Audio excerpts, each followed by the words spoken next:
রায়মঙ্গল নদীর আতাপুর খেয়াঘাটের বেহাল দশা, কংক্রিটের জেটিঘাটের দাবি নিত্যযাত্রীদের।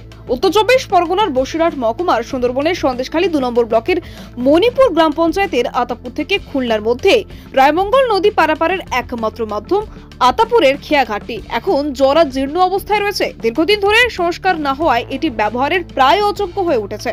তবুও প্রতিদিন সুন্দরবনের কয়েক হাজার মানুষ জীবনের ঝুঁকি নিয়ে এই ঘাট ব্যবহার করছেন। বর্তমানে খেয়াঘাটটি এতটাই বেহাল যে যাত্রীদের কয়েকটি ইট ও প্লিয়ারের উপর দিয়ে নৌকায় উঠতে হয়। বাইক ও সাইকেল পারাপারের ক্ষেত্রে সমস্যা আরও বাড়ে। রাতের বেলায় কোনো আলোর ব্যবস্থা না থাকায় সন্ধ্যের পর থেকে এই খেয়াঘাট ব্যবহার করা আরও বিপজ্জনক হয়ে ওঠে। সন্দেশখালী 2 নম্বর ব্লকের একমাত্র হাসপাতাল সন্দেশখালী গ্রামীণ হাসপাতাল খুলনায় অবস্থিত হওয়ায় আতাপুর থেকে আশঙ্কাজনক রোগীদের নিয়ে যেতে চরম সমস্যায় পড়েন রোগীর পরিবার ও আত্মীয় স্বজনরা। খেয়াঘাটের দীর্ঘদিনের মাঝি রাধেশ্যাম দাস জানিয়েছেন, জেটিঘাটের দাবি নিয়ে বহুবার প্রশাসনকে জানানো হয়েছে, কিন্তু কোনো সুরাহা হয়নি।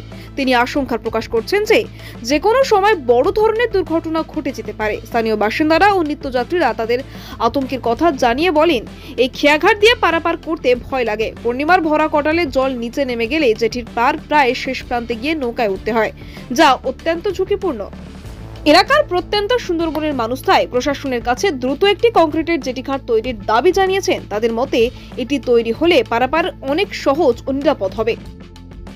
যদিও খুলনা অঞ্চলের প্রধান রিঙ্কু সান্যাল আশার কথা শুনিয়েছেন, তিনি জানিয়েছেন যে সুন্দরবন উন্নয়ন দপ্তরের বিষয়টি জানানো হয়েছে এবং এই প্রকল্পের টেন্ডার হয়ে গেছে।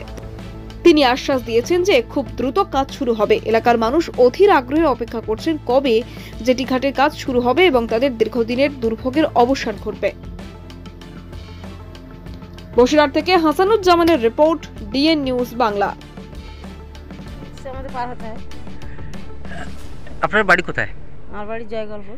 নিত্য নতুন কি এই খেয়াঘাট ধরে পারে? হ্যাঁ, এখান থেকে পারাপার করি আমরা। কতদিন থেকে এরকম অবস্থা? অনেক দিন থেকে। আপনি কি চাইছেন? আমরা চাইছি ভালো হোক, এই ঘাটটাগুলো ভালো হোক। আপনার নাম কি রয়েছে? আমার নাম শ্যামলী পাত্র। নদী পারাপারের একটা খুব সমস্যা ছিল এবং নদী পারাপারের তেমন একটা জেটিঘাট, ভালো জেটিঘাটও ছিল না। এই জেটিঘাটে নদী পারাপার হতে বহু দুর্ঘটনা ঘটে চলেছে। আমরা খুলনা অঞ্চলের উদ্যোগে সুন্দরবন উন্নয়ন পর্ষদকে জানিয়েছিলাম এবং সুন্দরবন উন্নয়ন পর্ষদ থেকে টেন্ডার করা হয়েছে। খুব দ্রুততার সহিত কাজটা শুরু হবে। আপনার নাম কি রয়েছে? রিন্টু সান্যাল, খুলনা অঞ্চলে। যেভাবে এখান থেকে লাইফ রিস্ক নিয়ে যে বর্ষার সময় যে পার হই, এটা মনে হয় জেটিটা করে দেওয়া আমাদের পক্ষে খুব একটা উপকার। শুধু আমাদের পক্ষে নয়, সমস্ত খুলনা অঞ্চল গ্রামবাসী, হাটগাছা অঞ্চল এখান দিয়ে পার হয় খুব রিস্কের। আগের দিন গত 3 থেকে 4 দিন আগে একটা বাইক এখান থেকে অ্যাক্সিডেন্ট হয়েছে। সে খুব আক্রান্ত, হসপিটালাইজড হয়েছে। এই বিষয়ে বলবো যে সমস্ত গ্রামবাসীদের উদ্দেশ্যে, এই যে আপনারা কতটা ঝুঁকিপূর্ণ পার করেন এই তো অবস্থা, একেবারে প্রচণ্ড ঝুঁকিপূর্ণ। আপনি কি চাইছেন?